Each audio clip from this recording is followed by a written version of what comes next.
Berdoa mulai. A'udzu billahi minasyaitonir rajim. Bismillahirrahmanirrahim.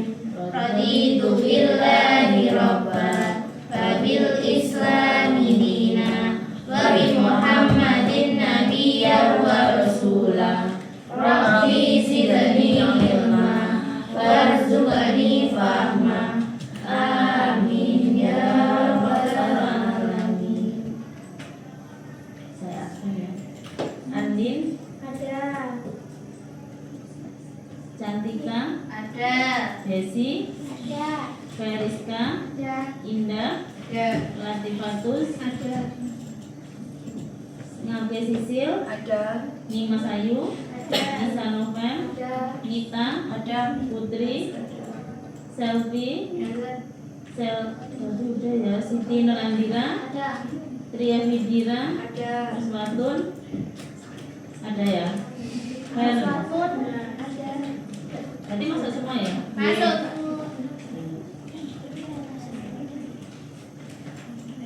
Di sini saya tugas dari UT ya. Ini di sini saya menjelaskan saja. Nanti kalian mendengarkan. Kalau ada yang kurang paham bisa ditanyakan. Kalau sudah paham ya alhamdulillah. Ya. Di sini materi saya yaitu keuangan. Keuangan itu kan banyak. Ada administrasi, ada dan lain sebagainya ya. Di sini saya mengacu administrasi keuangan. Apa itu administrasi keuangan? Keuangan yang berkaitan dengan semua hal yang berhubungan dengan uang. Administrasi itu keuangan yang berhubungan dengan semua hal tentang uang.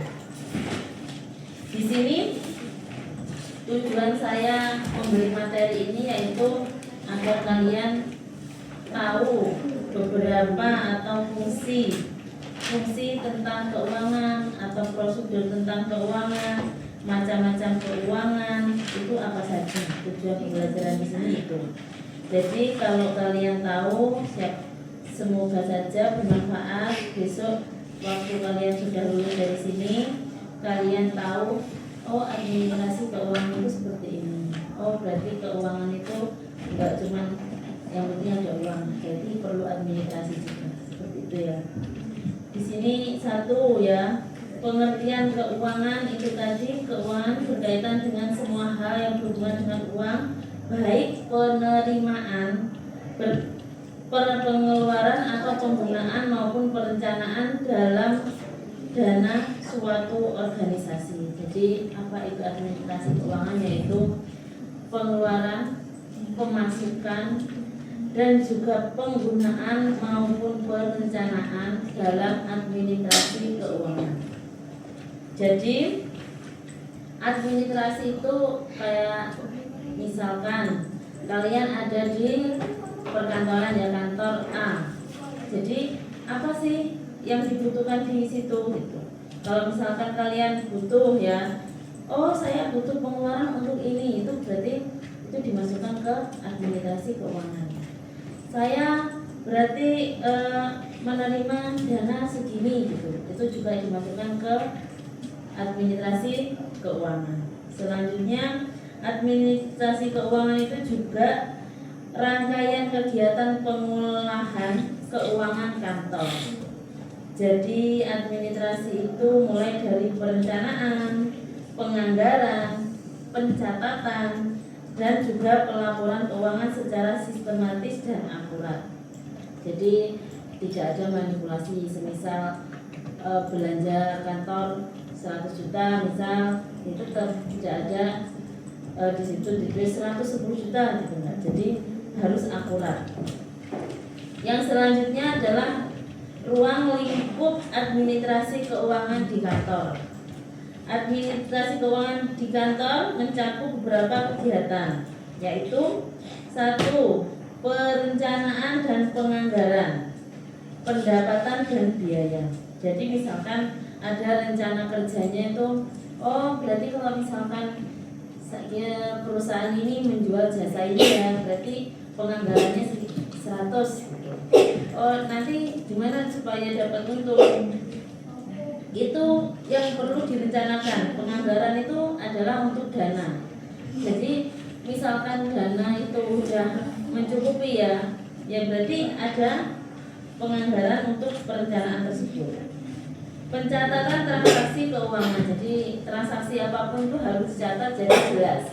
Tiba-tiba ada modal 100 juta, terus tidak tahu untuk apa saja gitu ya.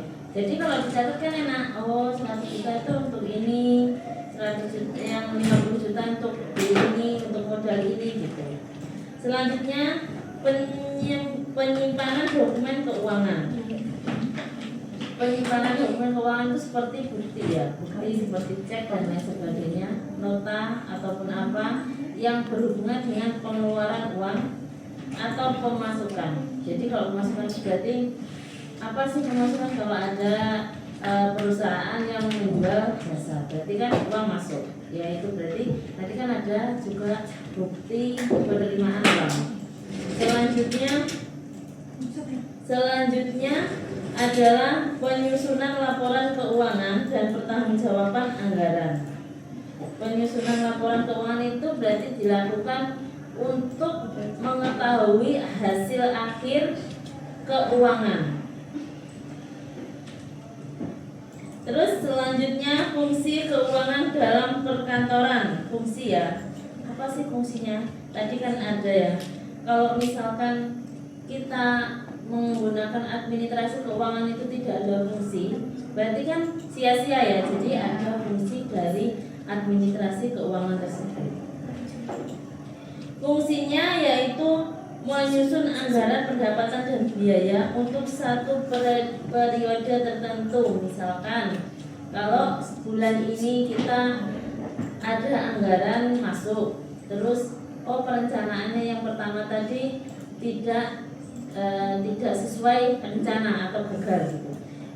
Fungsinya itu untuk mengetahui kegagalan itu dari mana. Jadi kita yang periode selanjutnya itu mengetahui kalau gagal berarti jangan diulangi lagi anggaran seperti itu. Jadi bisa perencanaan awal lagi.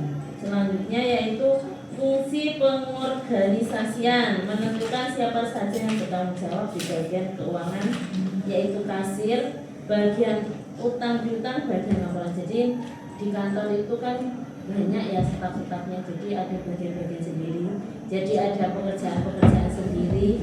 Kalau misalkan kalian jadi bagian di administrasinya atau kasirnya, berarti ya kalian tugasnya di situ. Jangan sampai nanti ada temannya yang bagian lain kalian menggurui ya. Jadi ya benar kalian itu bisa gitu ya daripada teman kalian. Cuma kalau udah bagiannya di kalian di kasir ya udah bagian kalian saja. Jadi di perusahaan itu kita bekerja itu udah ada bagian sendiri-sendiri.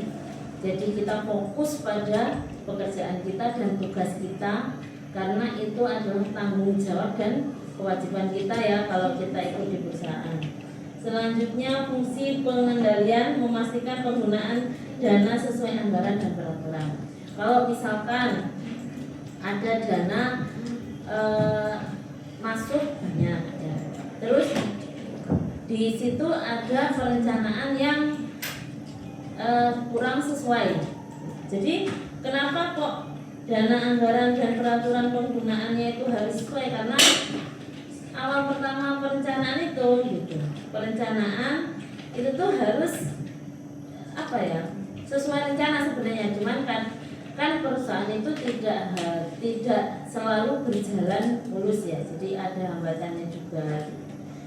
Itulah fungsinya dalam administrasi keuangan. Fungsi pelaporan, membuat laporan keuangan, yaitu membuat laporan kas, laporan laba rugi, dan laporan sederhana neraca sederhana untuk diserahkan ke pimpinan. Jadi laporan itu wajib ada untuk mengetahui atau untuk memudahkan kita melihat keuangan kita itu bagaimana, lancar atau tidak. tidak atau berfungsi dengan baik atau tidak, gitu ya. Selanjutnya dokumen dan bukti transaksi keuangan. Dokumennya itu apa saja? Yaitu faktur atau nota. Faktur atau nota itu pembelian ya. Jadi bukti pembelian atau penjualan barang atau jasa. Jadi pembeliannya itu pasti ada bukti pembayaran. Bukti kas masuk, bukti penerimaan uang tunai. Misalkan ada tambahan kas, itu ada buktinya. Bukti kas keluar, kalau pengeluaran uang tunai misalkan ada pengeluaran yang tidak terduga. Dan setiap bukti transaksi wajib dilengkapi data atau tanggal, nomor perihal jumlah rupiah dan tanda tangan terkait. Jadi bukti ini harus sah ya. Jadi kalau misalkan ada apa ya, kayak bukti masuk, bukti keluar uang kas tersebut harus ada nota atau harus ada apa ya, kayak bukti lah, tanda tangan atau lain sebagainya. Bisa kwitansi juga bisa. Selanjutnya ya, sistem dari proses pencatatan keuangan sederhana. Apa itu keuangan sederhana ya? Urutan dasar proses pencatatan yaitu bukti transaksi. Jadi kalau misalkan kita membuat keuangan sederhana itu harus ada bukti transaksi, yaitu tadi nota dan lain sebagainya. Dan dicatat di jurnal. Kemarin sudah saya jelaskan ada jurnal umum ya buat harian ya, itu dicatat di situ. Terus selanjutnya diposting ke buku besar. Buku besar itu sebenarnya ya seperti kas atau bank atau piutang atau utang pendapatan biaya. Jadi kalau misalkan kita ada pemasukan itu bisa dimasukkan ke bank. Itu nanti masuknya ke buku harian atau jurnal itu kita berarti kas di bank. Ya. Jadi kalau misalkan kalian mengerjakan pembukuan itu kenapa kok dibilang kas di bank? Ya. Jadi kita kan tidak menggunakan atau tidak memegang uang tunai tersebut. Jadi uangnya itu ditaruh di bank. Ya seperti itu. Selanjutnya yaitu keterampilan dan karakter administrasi keuangan. Kita sebagai petugas atau administrasi keuangan itu di kantor harus memiliki satu ya, tanggung jawab terhadap pekerjaan. Jadi kalau misalkan kalian itu diberi atau dikasih tanggung jawab harus dikerjakan semaksimal mungkin.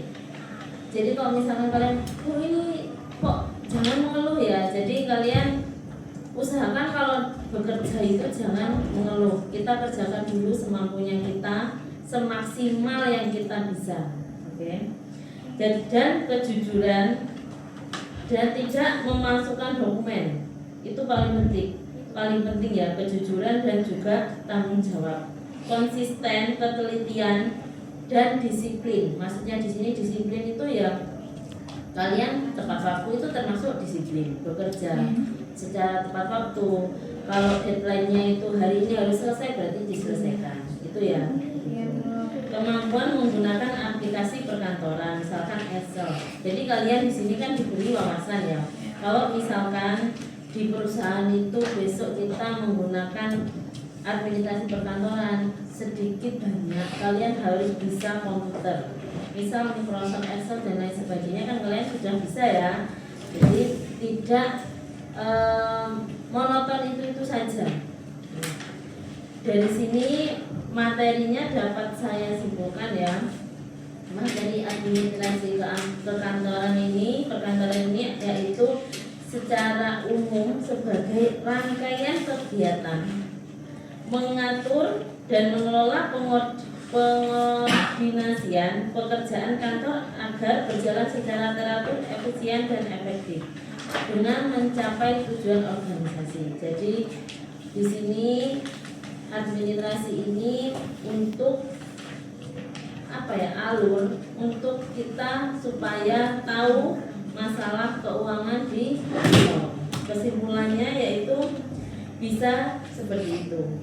Administrasi perkantoran mencakup perencanaan, pengorganisasian, pelaksanaan dan pengawasan kegiatan kantor. Jadi yaitu melancarkan alur kerja ya. Administrasi ini kenapa kok bilang melancarkan, karena kalau tidak ada administrasi ini berarti nanti rancu, kalian tidak bisa mengetahui keuangan tersebut. Jadi alurnya keuangan tersebut, jadi harus ada administrasi keuangan ini. Jadi kalau misalkan kalian di perusahaan menjadi bagian administrasi, kalian harus tahu ya, satu itu tetap bertanggung jawab dan disiplin. Jujur yang paling penting, jangan sampai kalian pintar terus langsung apa ya, istilahnya zaman sekarang korupsi ya. Itu emang banyak sih seperti itu, cuman jangan sampai kita itu kan tujuannya sekolah biar pintar, dapat kerja yang enak kan gitu. Jadi kalau udah dapat kerja yang enak, kalian harus bertanggung jawab dengan pekerjaan kalian. Dari sini paham ya dan dapat dimengerti ya. Semoga materi dari saya bisa dimengerti, bisa dipahami. Semoga besok kalau kalian udah lulus dari sini dapat kerjaan yang baik dan layak.